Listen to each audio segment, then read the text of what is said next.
இந்த நாளிலும் உங்களோடு ஆராய்ந்து கொண்டு கொள்ள தேவன் கொடுத்த திருங்கள் கண்களையும் உங்கள் யாவருக்கும் ஆண்டவர் ரட்சகருமாகிய இயேசு மகன் அன்பின் வார்த்தைகளையும் சபை போதவர்களுக்கு நன்றியை தெரிவித்துக் கொள்கிறேன்.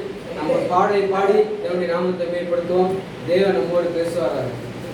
ரத்தம் ஜெயம் ரத்தம் ஜெயம் ரத்தம் ஜெயம் ரத்தம் ஜெயம் கல்வாரியே